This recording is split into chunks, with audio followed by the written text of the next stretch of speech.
together in solidarity to express a feeling of mass injustice, we must not lose sight of what brought us here together.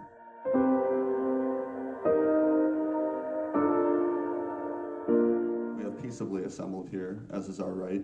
We come to you at a time when corporations which place profit over people, self-interest over justice, and oppression over equality run our governments. The Bloomington-Normal General Assembly, occupying Liberty Plaza at Illinois State University, urge you to assert your power, exercise your right to peaceably assemble, occupy public space, create a process to address the problems we face, and generate solutions accessible to everyone.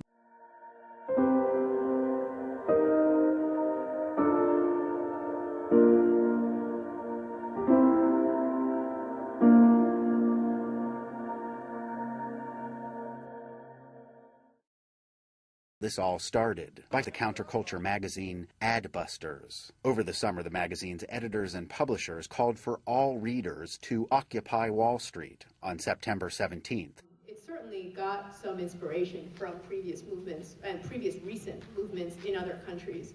This Occupy movement has kind of gained its inspiration in many ways from things like the Arab Spring, and its techniques in many ways from movements like the Arab Spring. I guess I would ask them what their ultimate goal is. Public space is meant for public gathering. We have a right to be in public space, so we occupy that space permanently, set down roots of a direct democratic process where we determine ourselves, we determine our own communities, we generate solutions, basically, to the problems that we all face. Another answer to why is so that we can have this permanent place for anybody at any time to come to and discuss political issues, social issues, economic issues. Because it is a public forum, it is immediately visible. It's a demonstration in the literal and the figurative sense. You sort of can't turn away from it. The government is corrupt, and corporations, not all corporations, but a lot of corporations make it corrupt. And that's one of the roots, I think, that everyone believes in that, and we need to change that. We do not want to propose a new system of government. We would like, though, accountability for some of the less wholesome things that some companies have been able to do by bribing the government and finding their ways around laws and getting laws made for lobbyists at the expense of the American people. As we're seeing it happen, this doesn't appear to be a goal-oriented movement as much as it is a process-oriented movement. So we're learning from the way, from practicing what we are practicing within the General Assemblies and by being outside and camping together. We are learning how to do direct democracy. We're learning how to form horizontal organizations when all of us are used to hierarchical organizations. A movement's challenge is to come up with ways to find the cracks in that state apparatus, is to figure out where can you exercise some leverage in terms of finding new ways to organize, new ways to getting a message out, and I think that's what's happening.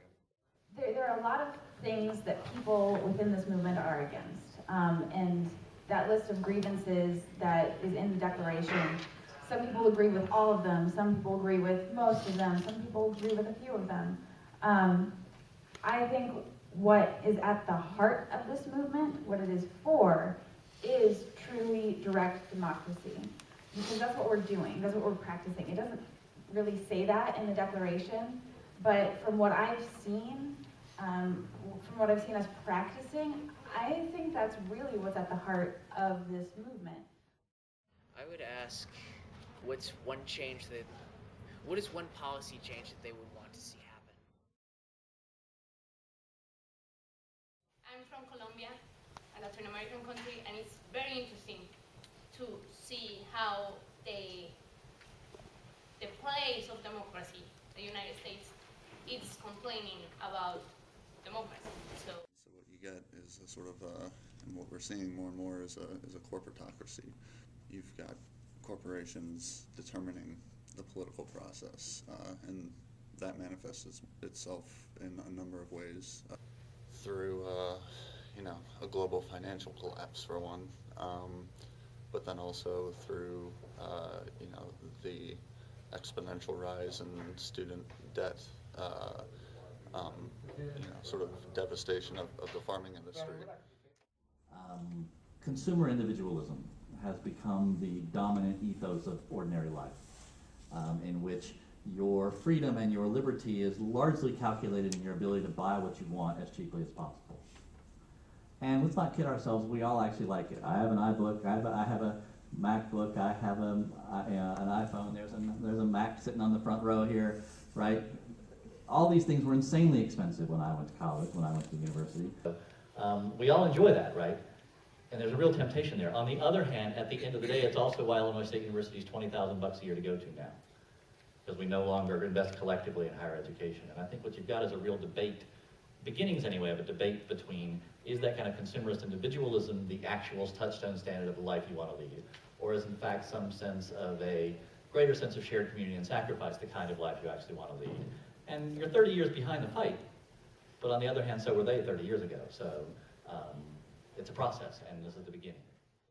Right now, 400 people, right? So just 400 individuals in the country, in the United States, control and own more wealth than the bottom 48% of the country. So that is an enormous wealth disparity and income disparity. It's a divided society. There are profound divisions in this society about deep, dark issues. We're in the process of working that out. We've worked it out before, that's the good news. The bad news is it takes a while, and that's just true. We are putting the roots down of this democratic process. Should the corporatocracy that we currently have fail, which a lot of people, a lot of experts are expecting that it will. We've already had one global financial collapse where the chairman of the Fed said the economy is at a standstill. Nothing is moving. We've had that. A lot of experts are expecting another recession or depression globally, and the current regime that we have would not be able to withstand that, in my opinion. So across the country, and now actually across the world, we have these occupations taking root and putting into place this direct democratic process with emphasis on the rights of individuals, emphasis on income equality of some sort. I guess I should say emphasis on not having such a drastic income inequality. So I think the spreading of these democratic processes in the occupations, that's something that I would like to see more of, although there already is quite a bit. We're reaching these points where if we don't do anything now, it's going to be a lot worse later. And with corporate greed and especially the ties between corporations and the American government, what scares me the most is that they no longer represent most of the public, the 99%, and because we don't have as much money as the top 1%. And so they ignore us and they serve the purposes of the super rich. I don't think that this is a democratic society, not in the true sense.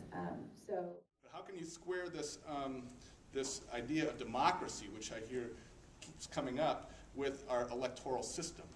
Now, if you throw out, you say the whole system is corrupt, we can't participate in it, that's going to alienate a lot of people in and of itself, just saying that.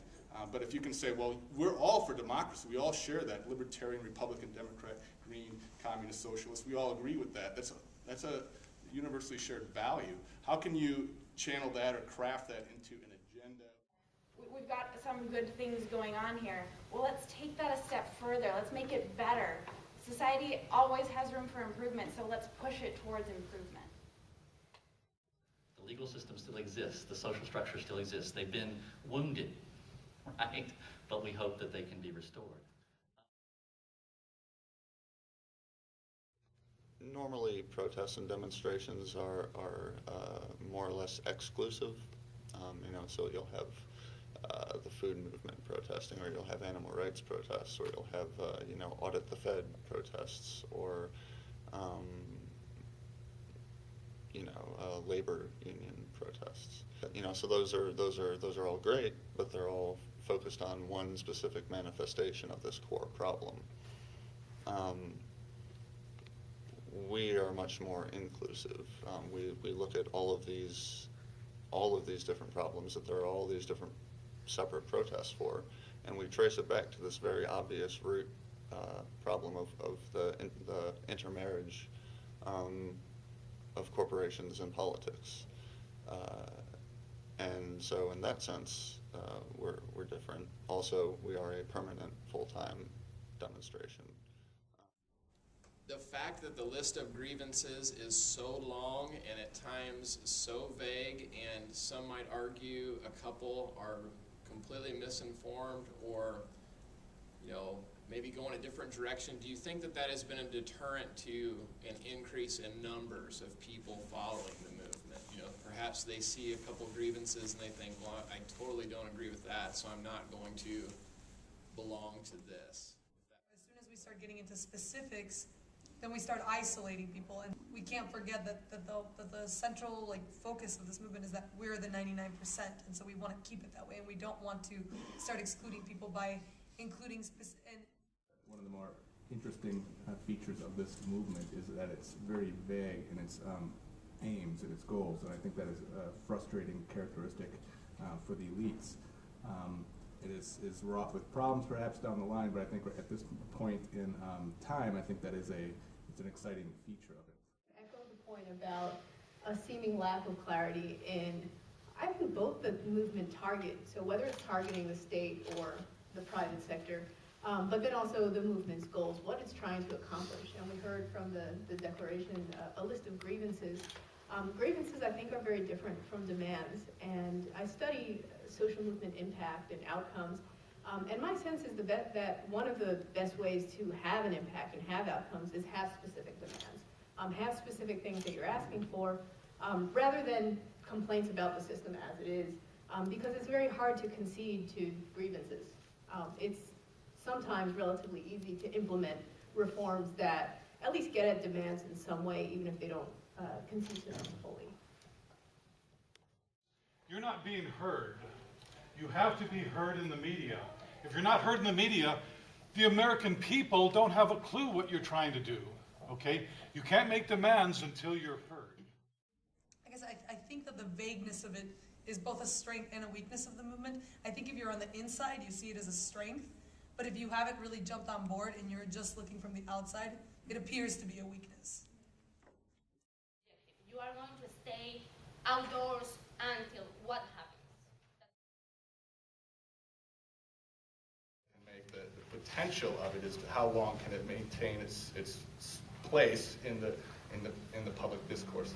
Is it going to exist long enough? Is it going to be intense enough to shift the political debate or shift the politicians' willingness to move to the left or move in a new direction?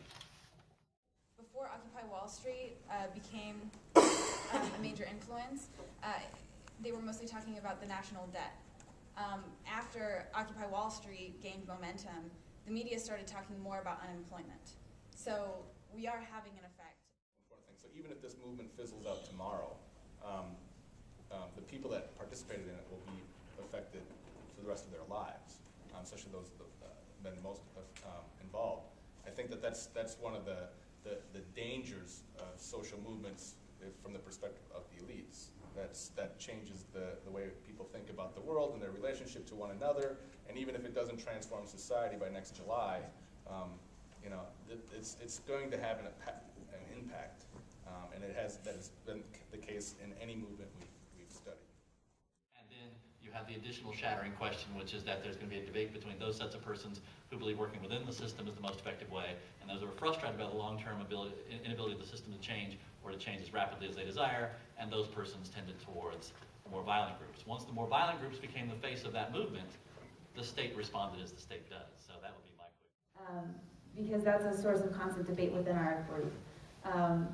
What kind of actions are we going to do where are we going to push boundaries and where are we going to say, we're constantly picking our battles.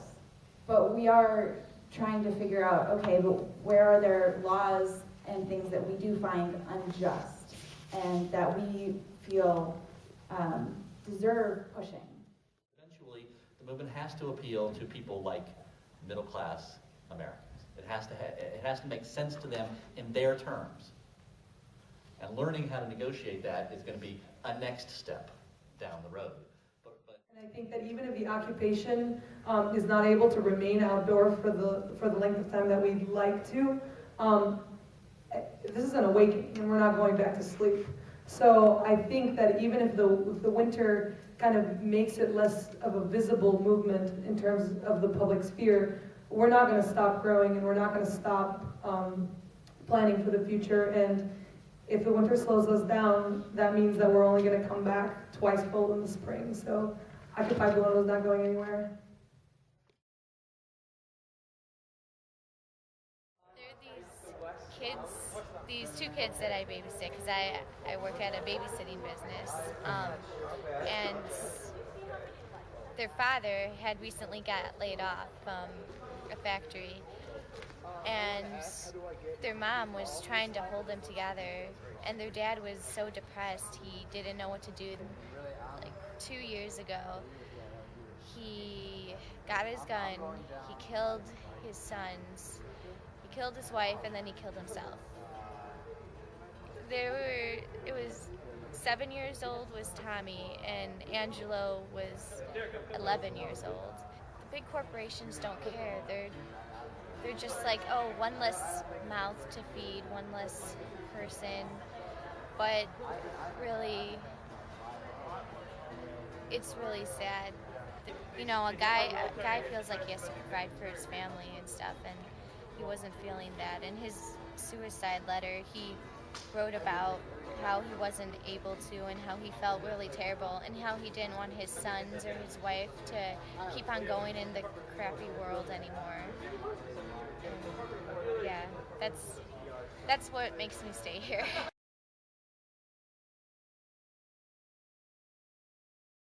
We've had much more abrasive, profane, rather disgusting comments, had objects thrown at us. Call us a dirty hippie and throw soap at us and tell us to get jobs. Virtually everybody in the occupation is employed, and students. We had an individual who I'm hoping was very intoxicated. Pee in front of us. I don't mind negative as long as you're willing to debate with us. On the other hand, we've had people just walk right up to us and say how brave they think that we are. People are constantly bringing us food. People walk out from the middle of the night, it'll be like 11 o'clock at night, midnight, with arms full of blankets. Or there's a lot more thinking and a lot more positive commentary. What they're doing is for a good cause. I saw that they occupied the roundabout public park area of Uptown Normal, and it's like, I'm all for, expressing your First Amendment rights, but at the same time, that is a park that a lot of families go to. I mean, I agree with a lot of what they're protesting, but I don't feel that they're doing it correctly. I think Sometimes I can be frustrated with it, and sometimes I can be just okay with it. I think what they're doing, they're doing it for a good cause. They're doing it for what they believe in. But also people from other schools and different Occupies come down for Parents Weekend was kind of frustrating to me. This is the big movement of our generation. I think it's great. Anybody who has been on ISU's campus lately has seen the people out there. And I know about the issues of what they are, even just minimally, because they are out there. I really didn't know about it until they were here. Made me research it a little more, but I do think that they are getting their word spread. And if my woman was a fire, well, she'd burn out before I wake. You've got to educate yourself, you've got to learn, and you've got to question, and you should really discuss your ideas, because you can learn a lot from other people.